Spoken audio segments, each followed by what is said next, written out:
కేటీఆర్ను బెంగళూరులోని narcotic control bureau సెంటర్కు పంపే వ్యూహం బీఆర్ఎస్లో మొదలైందని సామ రామ్మోహన్ రెడ్డి తెలిపారు.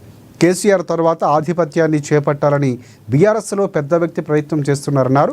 కేసీఆర్ కొడుకునే పక్కకు తన్నే వ్యూహం జరుగుతుందని సంచలన వ్యాఖ్యలు చేశారు. ఈ వ్యూహం ఎవరు రచిస్తున్నారో త్వరలో బయటపడుతుందని సామ రామ్మోహన్ తెలిపారు. కేసీఆర్ని ఇరికించేటటువంటి కుట్రలు చేస్తూ ఉన్నారు. కుటుంబంలో నాకౌట్ మ్యాచ్లో ఒకరు బయటికి వెళ్ళిపోయినరు, ఇంకొకరు మాత్రమే మిగిలిరు. కాబట్టి వాళ్ళను కూడా బయటికి పంపించేసేటటువంటి వ్యూహాన్ని ఈరోజు బీఆర్ఎస్ పార్టీలో చాలా జాగ్రత్తగా ముందుకు సాగుతూ ఉన్నారు.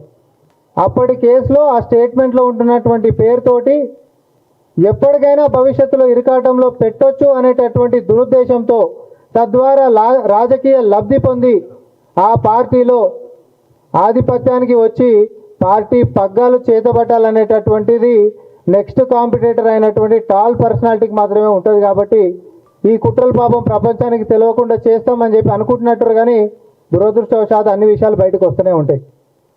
నాకు తెలిసి ఈ వేదిక మీదకించి మేము చెప్తున్నటువంటి దాంతో కేటీఆర్ గారికి కూడా తెలుస్తుందని మేము అనుకుంటా ఉన్నాం.